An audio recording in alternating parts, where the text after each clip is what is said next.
வணக்கம். ஒரு வழியா பிரச்சனைகளை எல்லாம் தீர்த்து கோர்ட்ல கிளியரன்ஸ் வாங்கி ஈவினிங் ஷோலேருந்து வீரதீரன் சூரன் படத்தை ரிலீஸ் பண்ணிட்டாங்க. அந்த தியேட்டருக்கு போகலாமா இந்த தியேட்டருக்கு போகலாமான்னு குழப்பத்திலே இருந்தேன். கடைசியில் சங்கம் மெயின் ஸ்க்ரீனில் புக் பண்ணிட்டேன். கொஞ்சம் அண்டர் ரேட்டட் தியேட்டர் தான் அது எனக்கு தெரிஞ்சு. ஏன்னா நல்ல ஆடியோ இருக்குது, நல்ல ப்ரொஜெக்ஷன் இருக்குது, கேன்டீன்லையும் ஸ்நாக்ஸ் வந்து அவ்வளோ காஸ்ட்லிலாம் கிடையாது. ஸ்டில் சங்கம் தியேட்டரை பற்றி பெருசாக யாரும் இது பேசுறது கிடையாது. நடிகர் விக்ரம் கூட அப்படி தான் நினைக்கிறேன். ஏன்னா மனுஷன் உயிரை கொடுத்து நடிப்பார், ஆனால் ஸ்கிரிப்ட் செலெக்ஷனில் அல்லது எக்ஸிக்யூஷனில் எங்கேயோ சொதப்பிடும்.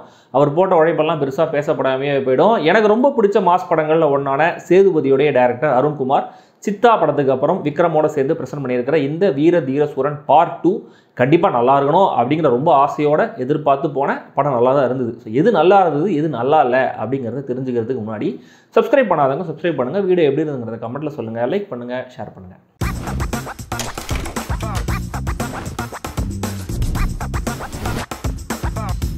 வீரதீர சூரன் பார்ட் 2 மதுரை மேலூர் பகுதியில் நடக்கிற கதை. சுராஜும் அவருடைய அப்பா பிருத்திவிராஜும் ஊரில் பெரிய தலைங்க. பிருத்திவிராஜ பெரியவர் அப்படின்ற மாதிரி தான் கூப்பிடவே செய்கிறாங்க.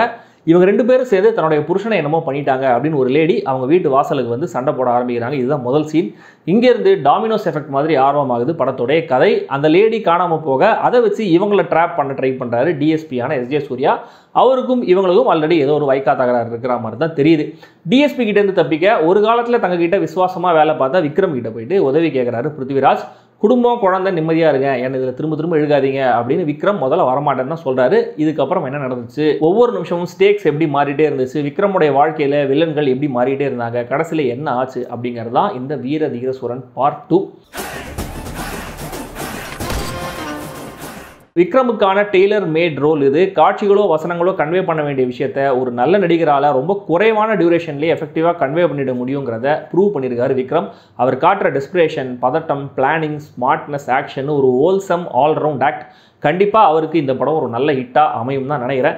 எஸ்ஜே சூர்யா, பிருத்திவிராஜ், சுராஜ்னு 3 பேருமே போட்டு வில்லத்தனத்தை காட்டியிருக்காங்க. யார் பெரிய வில்லன் உங்களால் கெஸ் பண்ணவே முடியாத ஒரு கேரக்டர் ரைட்டிங், அதை பக்காவாக டெலிவர் பண்ண 3 ஆக்டர்ஸ். ஆஸ் யூஷுவல் எஸ்ஜேஎஸ் இதில் 2-3 இடங்களில் பெட்டராக ஸ்கோர் பண்ணுறாரு. அண்ட் அவரும் விக்ரமும் மீட் பண்ணுற அந்த முதல் சீன் எழுதப்பட்ட விதமும் இவங்க 2 பேரும் அதை நடிச்சிருக்கிற விதமும் செம்மையாக இருந்துச்சு. வெங்கட்டுங்கிற கேரக்டரில் டேரக்டருடைய பிரதர் பாலாஜி நல்லாவே நடிச்சிருக்காரு. பெண் கதாபாத்திரங்களை பொறுத்த வரைக்கும் துஷாரா கொஞ்சம் அஞ்சலி ஜோனுக்கு போயிட்டு வந்தாலுமே கூட சின்சியரான கன்வின்சிங்கான போர்ட்ரேல கொடுத்துருந்தாங்க. சுராஜோடைய தங்கச்சியாக ஒருத்தங்க நடிச்சிருக்காங்க. பார்த்தாலே நம்மளுக்கு பயங்கரமாக இரிட்டேட் ஆகும், அப்படி ஒரு அதிக பிரசங்கி கேரக்டர். அவங்க வர முதல் சீன்லேருந்தே அதை அவங்க பக்காவாக புல் ஆஃப் பண்ணியிருக்காங்க. ஸோ நல்ல சாய்ஸ் அப்படின்னு தான் சொல்லணும். மாலா பார்வதி, ஸ்ரீஜா ரவின்னு 2 அம்மா கதாபாத்திரங்கள் நடித்தவங்களும் decent performances. Theni Eswar cinematography செம்ம கேண்டிடாக இருந்துச்சு. ஒரு ஃப்ளாஷ்பேக்கை தவிர படம் முழுக்க ஒரே நைட்டில் நடக்கிற கதை. ஆனால் அந்த டார்க்னஸ் நமக்கு உறுத்தாதபடி ஒரு நேச்சுரலான ஃபீலில் ராவாகவும் இருக்கிற மாதிரி விஷுவல்ஸை ப்ரெசென்ட் பண்ணியிருக்காங்க. செகண்ட் ஹாஃபில் வர அந்த லென்த்தி சீக்வன்ஸ் சிங்கிள் டேக்கில் படமாக்கப்பட்ட விதம், அதோடைய ஆக்ஷன் கொரியோகிராஃபி ரெண்டுமே சூப்பராக இருந்துச்சு. அந்த பெரிய ஆக்ஷனுக்கு நடுவில் லைட் ஃப்ளிக்கர் ஆகிறத வச்சு யோசிச்ச ஃப்ரேம்ஸ்லாம் செம்ம தாட்டாக இருந்தது. இந்த நரேஷனுடைய டென்ஷன் குறையாமல் பார்த்துக்கிட்டதுல எடிட்டர் ஜி.கே. பிரசன்னாவுக்கும் ஜிவி பிரகாஷோடைய பின்னணி இசைக்கும் முக்கியமான பங்கு இருக்கு. பர்டிகுலராக ஃபர்ஸ்ட் ஹாஃப்ல பெரிய ஆக்ஷன் சீக்வன்ஸ்லாம் எதுவும் இல்லைனாலுமே கூட ஒரு டல் மூமெண்ட் கூட தெரியாம கேர்ஃபுல்லா கச்சிதமா எடிட் பண்ணப்பட்டிருக்கிற விதம் நல்லா இருந்தது. பிஜிஎம்ல சில இடங்கள்ல எங்கேயோ கேட்ட மியூசிக் மாதிரி தெரிஞ்சாலுமே கூட படத்தோடைய மூடுக்கு அது செட் ஆயிடுது. சின்னதாக வர மாண்டேஜ் சாங்ஸும் கூட அப்படியே. ஆல்ரெடி நான் சொன்ன அந்த single take scene, police station நடக்கிற ஒரு சீன், கிளைமேக்ஸ் ஃபைட்டுன்னு ஆக்ஷன் டைரக்டர் ஃபீனிக்ஸ் பிரபு நோட்டபுளான ஒரு ஒர்க்கை கொடுத்துருக்காரு. ஒரே நைட் 2 பக்கம் 2 பேருமே அவ்வளோ நல்லவங்க கிடையாது. இதில் நடுவில் மாட்டிக்கிட்ட ஹீரோ ஏதாவது ஒரு சைடுக்கு சாதகமாக வேலையை முடிச்சு கொடுக்கலன்னா அவருக்கும் அவர் ஃபேமிலிக்கும் ஆபத்து.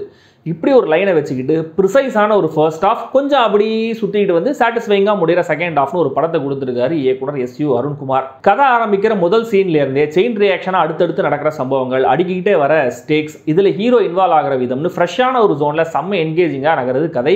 இதில் செகண்ட் ஹாஃபில் ஒரு பாயிண்ட் வரைக்கும் யார் நல்லவங்க யார் கெட்டவங்கன்னே கண்டுபிடிக்க முடியாத வகையில் கேரக்டர்ஸ் எழுதப்பட்டிருந்ததும் கதை நகர்ந்த விதமும் சூப்பராக இருந்துச்சு. இந்த படம் ஒரு ஆக்ஷன் த்ரில்லர், ஆனால் சர்வைவல் த்ரில்லர்னு கூட சொல்லலாம். ஏன்னா அந்த ஒரு நைட்டை தாண்டிட்டா போதும் தான் பிரதான கேரக்டர்ஸ் நினைக்கிறாங்க.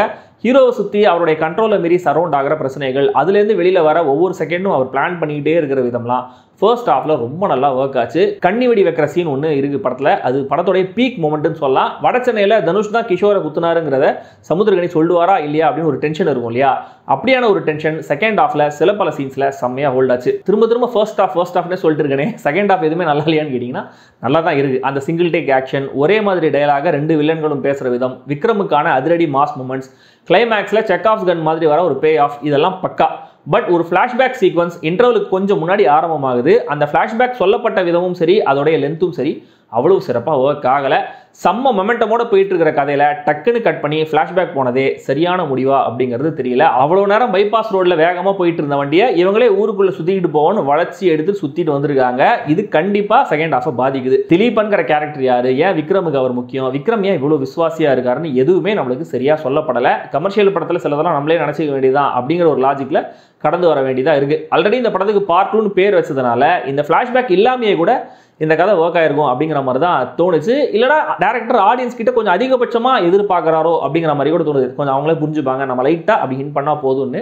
பட் கொஞ்சம் அது பத்தலை. தென் படம் முடிகிற விதமும் கொஞ்சம் அப்படி மெஸ்டப்பாக தான் இருக்குது. திடீர்னு ஒரு பாப்புலரான பழைய சாங்கை ஃபைட் பண்ணும்போது பயன்படுத்தலான்னு ஏன் நினச்சாங்கன்னு தெரியல. அங்கே இயக்குனர் அருண்குமார் கமர்ஷியல் ஆடியன்ஸுக்காக ஒரு காம்ப்ரமைஸ் பண்ணுவோன்னு பண்ணிட்டாரு போல இருக்குது. அது கொஞ்சம் அப்படி டோனல் எனக்கு கொஞ்சம் ஆஃபாக தான் ஃபீல் ஆச்சு. எனக்கு அந்த பாட்டு ரொம்ப பிடிக்கும் ஆக்சுவலாக. ஆனால் இந்த படத்துக்கு அப்படியான ஒரு இரவல் மாஸ் மொமெண்ட் தேவையில்லை அப்படின்னு தோணுச்சு. நீண்டுகிட்டே போற கிளைமேக்ஸ் ஃபைட், வில்லனுக்கு ஏன் ஹீரோ இறக்கம் காட்டணுங்கிற புரியாத லாஜிக், அந்த மொத்த சீன்ல இருக்கிற கான்ட்ரடிக்ஷன் கொஞ்சம் அந்த மூட டேம்பன் பண்ணுது. பட் அகைன் படம் முடிகிற விதம் சாட்டிஸ்ஃபைங்கா இருந்ததுனால இந்த ஷார்ட் கமிங்ஸை மன்னிக்கலாம் தான் நினைக்கிறேன். மொத்தத்தில் இந்த வீர தீர சூரன் செம்ம ஸ்மார்ட்டான ஒரு கமர்ஷியல் படம். சில டிராபேக்ஸ் இருந்தாலுமே கூட, கொஞ்சம் ஸ்ட்ரெச்ட் அவுட்டாக ஃபீல் பண்ணாலுமே கூட, என்னை பொறுத்த வரைக்கும் ஒரு சாலிட் என்டர்டெய்னர். ட்ரை பண்ணுங்க. படம் இப்போதைக்கு தியேட்டர்ஸில் மட்டுமே ரிலீஸ் ஆயிருக்கு. படத்துக்கு யூஏ கொடுத்துருந்தாலுமே கூட படத்துடைய வயலன்ஸ் குழந்தைகளுக்கு உகந்ததல்ல.